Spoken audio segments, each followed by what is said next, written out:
The university opened up by noting that the land on which we were having the debate was once property owned by the original Native Americans, which is something I find abhorrent, because on the one hand we took it, and now on the other hand we want to be friends. It's like, I don't think you get to have both sides of that moral play at the same time. On October the 7th, you tweeted, "Give them hell, Netanyahu, enough is enough," and you got some blowback for that. It says anything about this.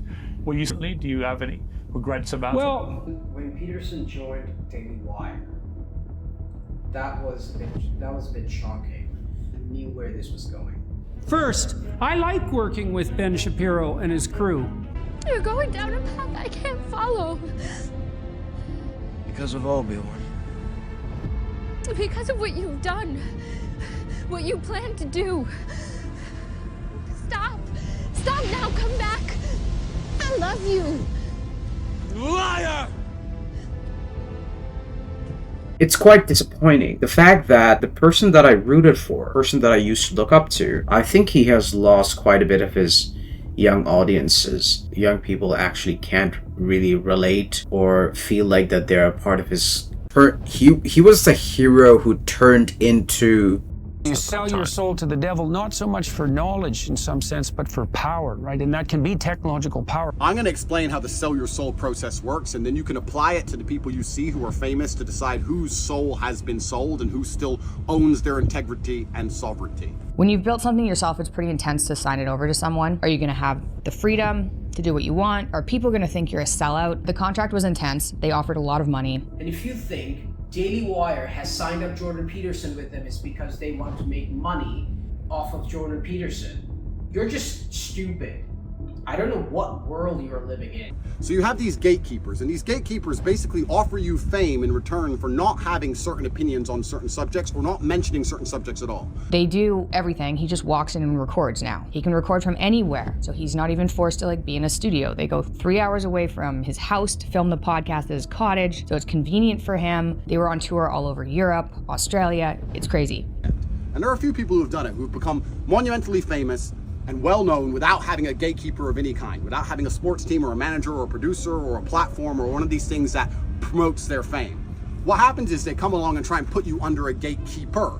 So they'll come along and they offer you money initially. They say, listen, we're going to pay you $55 million. You're going to be more famous than ever before. You're going to get more views than ever before. Plus, we'll give you this guaranteed amount of money. Given the amount of money that was on the table, left out his other projects, left out his books, left out touring, and gave him the freedom to pursue what he wants in the future, and gave him access to their production team, advertising budget, and audience on DW Plus, and more. They offered Dad production value and a level of support we couldn't have and didn't do ourselves. Their team is huge. They have way more money than us. They do everything. He just walks in and records now. He can record from anywhere, so he's not even forced to be in a studio. They go 3 hours away from his house to film the podcast at his cottage, so it's convenient for him. They were on tour all over Europe, Australia. It's crazy. It's exactly the same. They come to you and say, we have the leading PR firms in the world, and we have the leading legal teams in the world. So let's imagine something happened to you, Andrew. Let's imagine you got in legal trouble. We have the best lawyers. Let's imagine something happened to you and the media started saying you're a bad person. We have the best PR team. They filmed an Exodus roundtable discussion that Dad came up with that took 2 weeks to film, $1 million producing it. We couldn't have done that. They had a large group of people helping him with social media. We had one person. At the moment, I'm virtually certain they're not recouping what they're paying Dad to be on their platform and spending on production. Daily Wire is not trying to make money off of Jordan Peterson. People just don't understand that. A lot of people just don't understand that they're not trying to make money off of Jordan Peterson's videos. They're trying to use Jordan Peterson as a tool in order to push out their agenda. That's what they're trying to do. It's obvious. You're not allowed to talk about Israel, you're not allowed to talk about LGBT, not allowed to talk about the vaccine, not allowed to talk about trans, not allowed to talk about these certain things because they don't want to upset anyone. But basically what they're trying to do is neuter you. You sell your soul and you shut up and you don't mention certain subjects. They basically just helped us boost production, gave us an opportunity to pursue projects with a Hollywood level team, and paid us a ton of money. And I believe that. That's actually what happened. So what they sit and say is, we have the best PR teams, the best lawyers. In case anything happens, Andrew, we want to make sure that your reputation isn't damaged. So not only do you get money, but you get public relations and legal protections. What was interesting is that Peterson who I thought had such moral character, he basically got sold. And look, from a financial point of view, it absolutely makes sense. Why wouldn't you? You're getting paid, you're getting all the exposure. First of all, you're getting paid, you're getting all the exposure. You get to talk to any people you want. And you are protected. You are protected.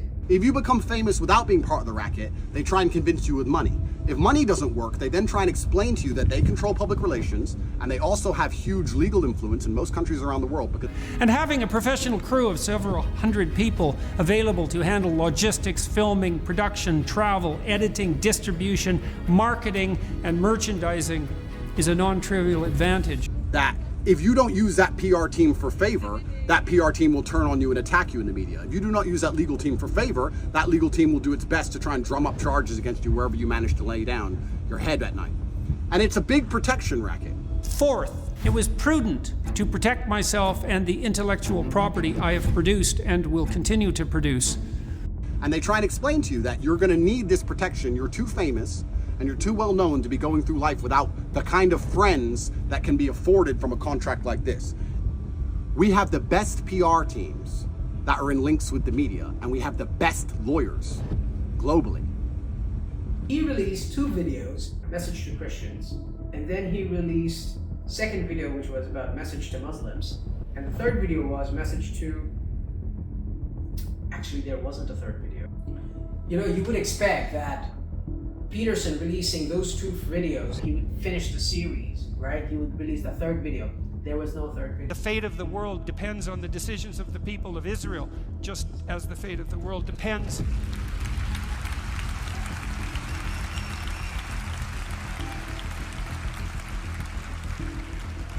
Just as the fate of the world depends on the decision of every individual.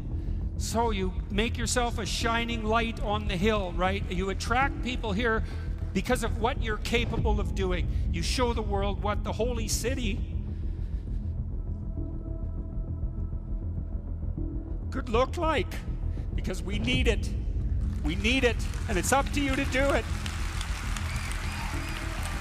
It's very interesting because when you look at somebody, if that person happens to be afraid of criticism, if that person doesn't like getting attacked online, if that person can't handle negative articles about them, if that person is weak mentally, as soon as they get hated, they start to break down, because they've had a conversation with someone who's promised them that they can fix that.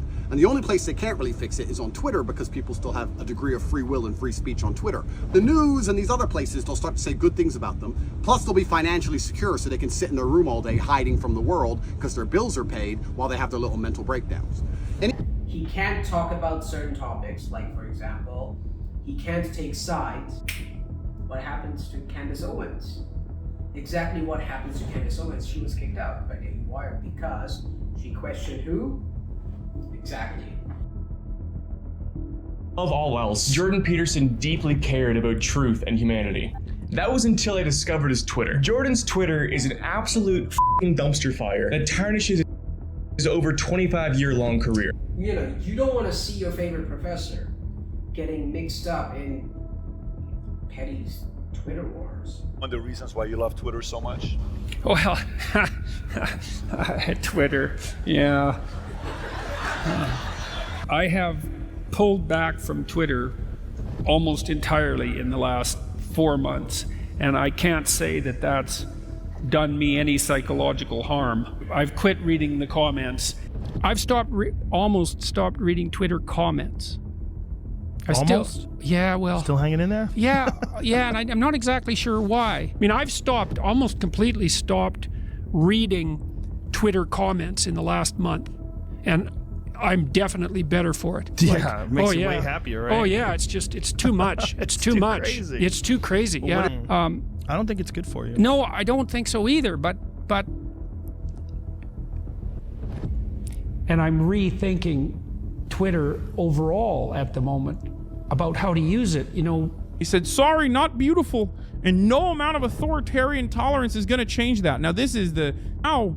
I told my staff to change my password to keep me from temptation, and I am departing once again. He didn't stop tweeting at all. Like, he literally said he's going to stop tweeting, and then he just did not stop. He kept posting through it. We know my man has an addiction. We know he has addiction issues. Because they're so fucking crazy. And I see them 12, 13 hours a day tweeting. Right. It's straight madness. And it's 100% an addiction. And the amount of interactions that they have that are negative, the amount of expressions they have that are negative are overwhelming. Right. That is an addiction. It's an outrage addiction. They're addicted to recreational outrage and the response to their recreational outrage. It's constant and consistent.